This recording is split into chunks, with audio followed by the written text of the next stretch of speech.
Saint Paul dit aux Philippiens: « Beaucoup de gens se conduisent en ennemis de la croix du Christ. Ils vont à leur perte. Leur Dieu, c'est leur ventre, et ils mettent leur gloire dans ce qui fait leur honte. Ils ne pensent qu'aux choses de la terre. Mais nous avons notre citoyenneté dans les cieux, d'où nous attendons comme Sauveur le Seigneur Jésus-Christ. Lui qui transformera nos pauvres corps à l'image de son corps glorieux, avec la puissance active qui le rend même capable de tout mettre sous son pouvoir. Ainsi, mes frères bien-aimés, pour qui j'ai tant d'affection, vous, ma joie et ma couronne, tenez bon dans le Seigneur, mes bien-aimés.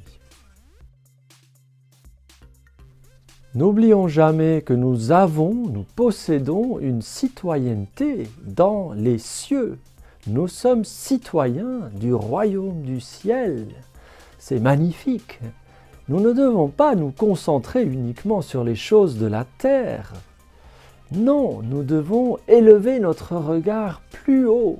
Je parle intérieurement. Notre esprit est fait pour Dieu et pour les réalités éternelles qui demeurent dans le royaume des cieux, et nous avons déjà notre citoyenneté qui nous est acquise en Jésus-Christ. C'est très important.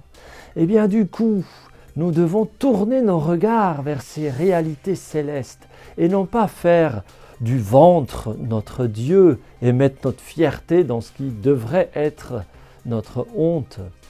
Alors, à quoi s'attendre ?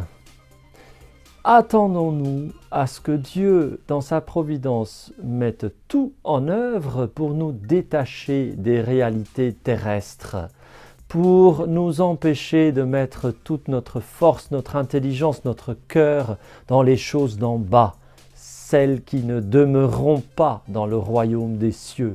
Attendons-nous à ce que le Seigneur fasse tout pour nous attirer et pour pleinement coopérer à cette providence divine. Efforçons-nous à tendre notre regard vers l'œuvre du Père, du Fils, du Saint-Esprit qui transforme non seulement nos corps mortels, mais le monde entier. Cette terre, elle doit être transformée, elle doit naître au ciel, elle doit naître de nouveau. Eh bien, tendons de toutes nos forces vitales vers cette réalité d'en haut qui est déjà présente et qui arrive de plus en plus.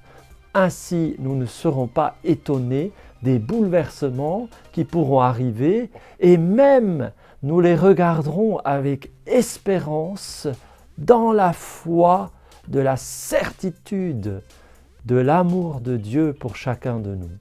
Nous ne voulons pas tomber dans le doute de l'amour de Dieu, de l'existence de Dieu, de la providence divine, dans le doute sur nous-mêmes, sur la bonté des humains. Eh bien, les humains sans Dieu, ils peuvent devenir des démons.